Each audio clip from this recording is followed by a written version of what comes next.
do. Currently, there's no support billing.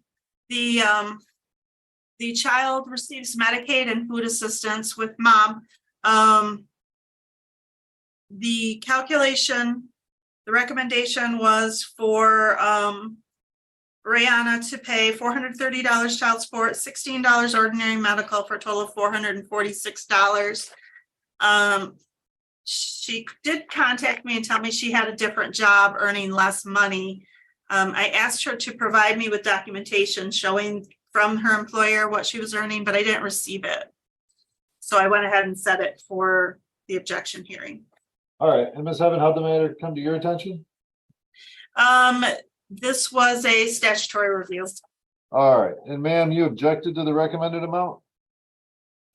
That's correct. I have a few points to make, as well as just referring to what I didn't catch her name. I'm sorry. What was her name? Ms. Evan. Miss Evan. She had said something about how I didn't get her the paperwork. That was because the job that I had started working at actually was treating me very poorly, and I also left them. So I'm now self-employed. It's been a rocky last few months. My dad passed away. My partner's dad passed away. So I'm trying to really get back into a stable position. But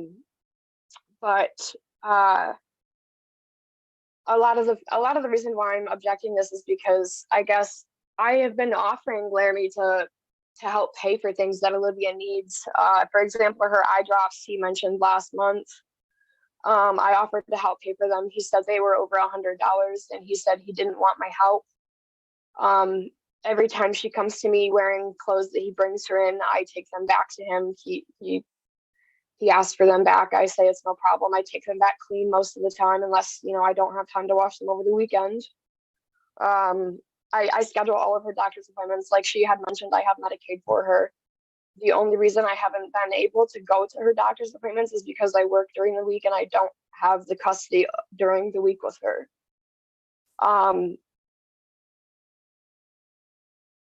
I want more time with her. I've been trying to fight for more time with her. Unfortunately, I just don't have the funds like Laramie has to go to court. I had went to court, I think it was 2 months ago or last month actually, to get the paper to file a motion for parenting time change. And I realized how much it would be. Tried to fill out the assistance thing, and then my dad passed away. So I wasn't able to complete that. And then I got the child support notice. All right, so Ms. Evan, what income did you use for Ms. Ernest to run support? At the time of the review, she was working for Gerber Nestle, and they reported that she was making $16.33 an hour for 40 hours. I'm sorry, I totally missed that. $16.33 for 40 hours a week for Gerber. All right, and ma'am, you're no longer working there? No, I was actually sick. I had ovarian cyst that ruptured while I was at work, and I had to be off for a week, and that was against their union policy, so they had to let me go. All right, and you're self-employed now doing what? I have a small business. I'm trying to get incorporated as an LLC. I sell candles. I'm right now doing vendor shows as craft shows, stuff like that in the summer. And then if it goes well, I plan to have a store in the winter. How much do you make doing that? It varies per event, but usually it's $500 for a weekend, which is pretty decent. You make about $500 a week? No, weekend. So it'd be 3 days. I'd prep the whole week and then work the last Friday, Saturday, Sunday and make 500. Right, but you do that on a weekly basis, that whole process? Every other week, typically, just so I can catch up on stock.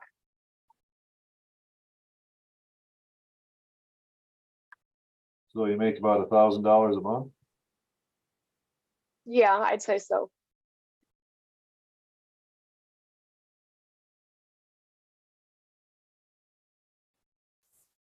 Did you go right from Gerber to doing that? No, I actually had mentioned that she had mentioned the job that I had started working at changed to, I tried to get the verification for her.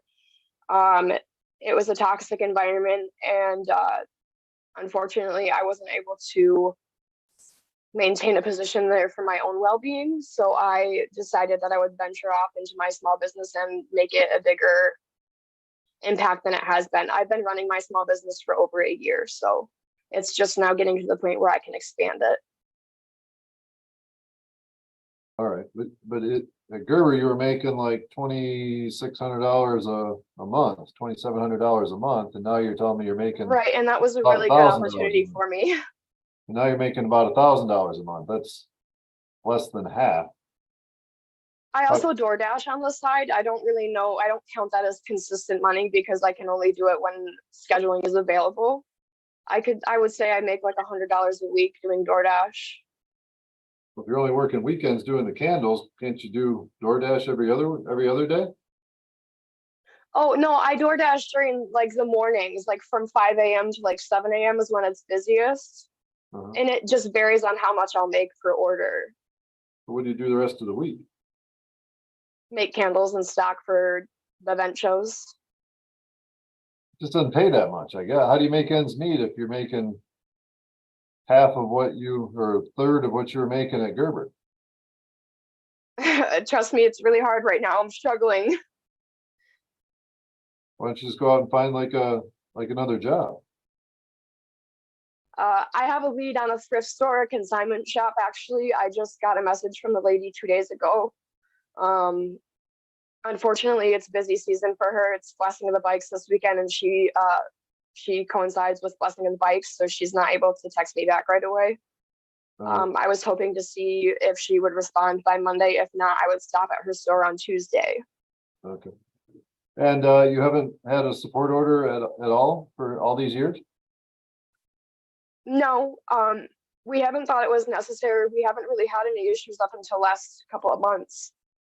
He's this isn't exactly necessary information to tell you, but I think it is at the same time. Laramie is engaged to my sister, so they're living together now. And we got into a fight, and I actually was in jail overnight for it.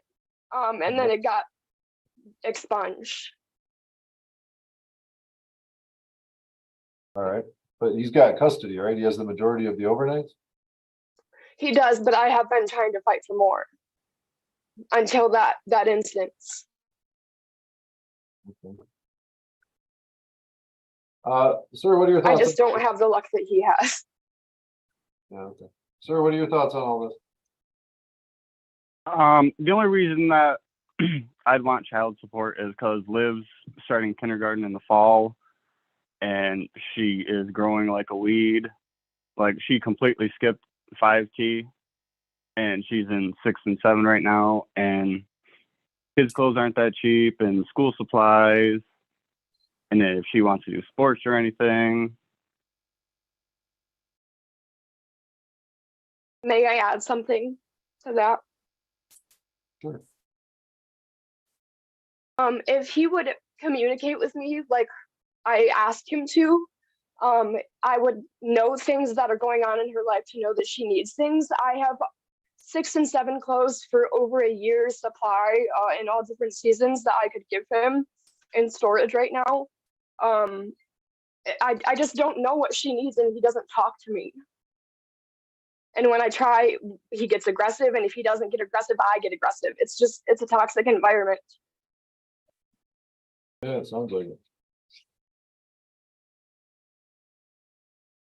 Sir, what do you think is a reasonable amount of support?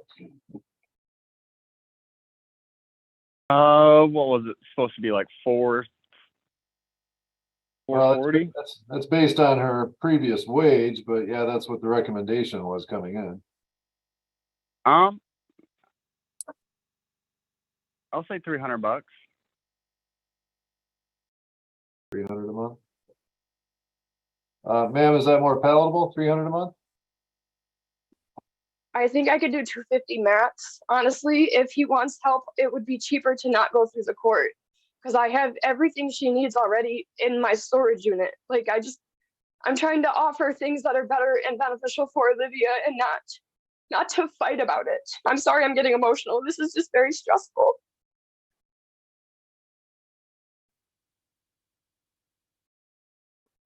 Like, I don't think it's necessary to have to go through the court to give him money when he could just ask me for money when she needs it.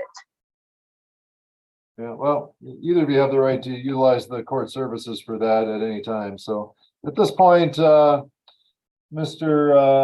Gettle has agreed to reduce the amount that from the amount that was recommended. So I'll deviate from that amount based on the defendant's actual income at this time. Although she's established, she's has the ability to make a whole lot more. She's not making that much right now doing the candles and DoorDash, but based on the income from those two sources, it's my assessment she could afford the $300 a month that's been proposed. She's the person with the child on Medicaid and food assistance, so that wouldn't require that support be set consistent with guidelines either. So I'll deviate and go with the $300 a month. That'd be $284 support and $16 ordinary medical. We'll make that effective May 1st. Anything else, folks? No, That's it. so. All right, it should be all set. Thank you. I'm sorry. Oh, all good. I apologize for the delay in getting onto this docket. We had a busy morning, but thank you for joining us. We have the OPD client, Mr. Frund, in custody. So we're going to take that one first. 213-0049-408. Ms. Looney, go ahead. Thank you, Your Honor. Mr. Friend was not present at his last review in August on the 23rd. We were made aware that he was picked up on a DUI charge on September 5th. He has been in Cowlitz County Jail since that date. Our understanding is that his expected release date at this time is January 5th, per an email that we received from OPD yesterday. So at this time, what we're requesting is that we not have any purge conditions for him at this point. We would like to know, he was ordered as part of his sentence to get a substance use evaluation, and we were wanting to know if that had been scheduled or completed yet, and if it's scheduled, what date, and then we would just set his next review for January 24th, which would be after his anticipated release date. If he is released prior to that, we would ask to set him on whatever month's hearing date that he would have. Mr. Yug. Thank you, Your Honor. Forgive me for my lack of knowledge. Since Mr. Frund is in custody, would his child support obligation be reduced because of his limited ability to pay or non-ability to pay? The state would not be requesting that. He would not fall under the abatement statute at this time, if that's what your question is, Mr. Yug. Yes, it is. And forgive me, I'm more familiar with Nevada, which has that ability, did have that ability. In Washington, it's an incarceration of 6 months or more. Okay. Thank you. Okay.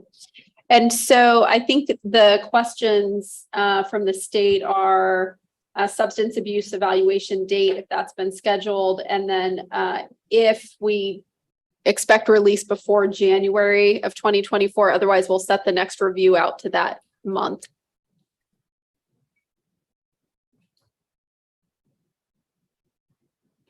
No objection, Your Honor. Okay. Mr. Freund, do you understand what's going on? Yes, I was already in treatment. I already had the evaluation. I was in treatment prior to being locked up. Okay. When did you have your evaluation? Oh, it's been probably two months ago or more. I can't give you a specific date. I'm sorry. That's okay.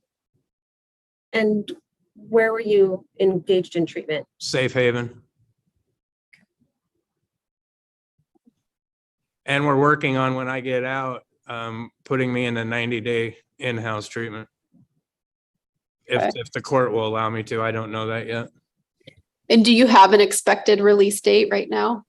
Well, she just said January 5th. That's the first date I've heard yet. Okay. Well, But I have the pending charge right now that we're dealing with on October 5th, I believe. And so I won't know if I'm going to have further time to do. We're going for a deferment on that.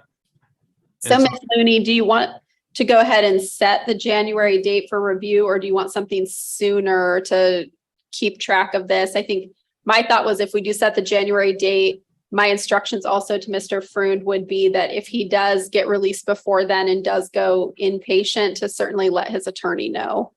Absolutely. That would be the stagecraft, Your Honor. We would just, at this time, set it for January 24th.